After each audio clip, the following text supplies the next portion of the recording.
অবশেষে কিন্তু বহুল কাঙ্ক্ষিত এমপিভুক্ত শিক্ষক কর্মচারীদের যে ঈদ বোনাস সেটা কিন্তু বেড়ে যাচ্ছে এবং তার প্রজ্ঞাপন কিন্তু হয়ে যাচ্ছে। আপনারা দেখতে পাচ্ছেন দৈনিক সমকাল পত্রিকার আজকের এই সংবাদ, এমপিভুক্ত শিক্ষক কর্মচারীদের ঈদ বোনাস পাচ্ছেন 25% বেড়ে অর্থাৎ 50%, সেটা কিন্তু এটা স্পষ্ট জানিয়ে দেওয়া হলো। আপনারা দেখতে পাচ্ছেন 26 এপ্রিল 2025-এ প্রকাশিত। তো চলুন মূল আলোচনায়, তবে তার আগে অনুরোধ থাকবে আমাদের চ্যানেলে যারা এখনো নতুন আছেন চ্যানেলটি সাবস্ক্রাইব করে আমাদের সাথেই থাকুন। তো চলুন মূল আলোচনায়।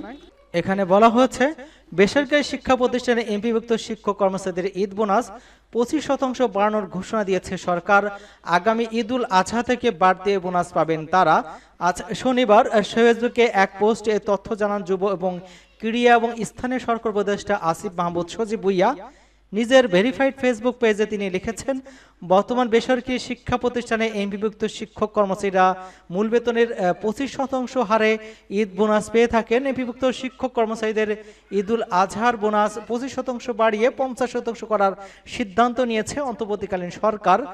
আগে বেসরকারি শিক্ষক কর্মচারীরা উৎসব ভাতা পেতেন না। 2003 সালের জুলাই মাসে তৎকালীন শিক্ষামন্ত্রী ডক্টর এম উসমান ফারুকের সভাপতিত্বে অনুষ্ঠিত এক সভায় এমপিভুক্ত শিক্ষক কর্মচারীদের উৎসব ভাতা দেওয়ার সিদ্ধান্ত নেওয়া হয়। ওই বছরের অক্টোবরের থেকে তা কার্যকর করা হয়। তখন সিদ্ধান্ত হয় শিক্ষকদের দেওয়া হবে মূল বেতনের 50%, দুই ঈদে অর্থাৎ পূজায় 25% করে ভাগ করে তা দেওয়া হবে। সেই থেকে কিন্তু ঈদের শিক্ষকরা মাত্র 25% উচ্চ ভাতা পেয়ে আসছিলেন এবং কর্মচারীদের জন্য এই সবাই শতভাগ বোনাস দেওয়ার সিদ্ধান্ত হয়। দুই ঈদে 50% করে তা ভাগ করে দেওয়া হচ্ছে। শিক্ষামন্ত্রীর সূত্রে জানানো হয়, এবছরের 5 মার্চ উপদেষ্টা ডক্টর ওয়াহিদুদ্দিন মাহমুদ শিক্ষামন্ত্রী থেকে বিদায় নেওয়ার আগে শিক্ষকদের উৎসব ভাতা, বিনোদন, বাড়ি ভাড়া সহ অন্যান্য ভাতা বাড়ানোর একটি প্রস্তাবে সই করেছেন এবং এরপর ওই নিয়ে কাজ শুরু করে মন্ত্রণালয়ের বাজেট শাখা জানায় যে গত ঈদ উল ফিতরের সারা দেশে প্রায় 30,000 বেশি এমপিভুক্ত বেসরকারি স্কুল, কলেজ এবং মাদ্রাসা মিলে প্রায় 240 কোটি টাকার উৎসব ভাতা দেওয়া হয়। এর মধ্যে শুধু স্কুল এবং কলেজে 20,567টি এবং এর সঙ্গে মার্চ 2025 সালে যে মার্চ মাস সেটার বেতন হিসেবে তাদের দেওয়া হয় 883,51,04,750 কোটি টাকা।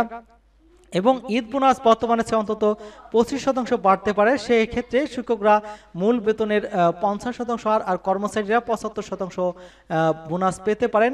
এটাই কিন্তু এখানে বলা হচ্ছে।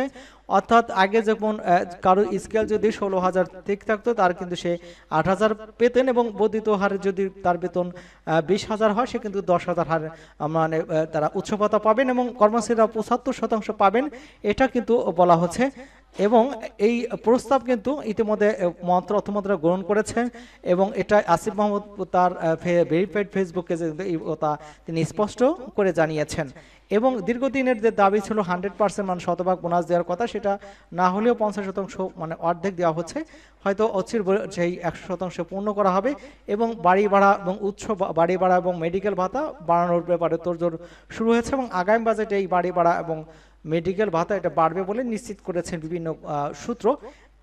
সে পর্যন্ত আমাদের অপেক্ষা থাকতে হবে এবং অচিরেই প্রজ্ঞাপন জারি হবে, এই পর্যন্ত আমাদের অপেক্ষা থাকতে হবে। সকলকে ধন্যবাদ জানাচ্ছি এবং আমাদের চ্যানেলকে যারা এখনও সাবস্ক্রাইব করেননি চ্যানেলটি সাবস্ক্রাইব করে আমাদের সাথেই থাকুন।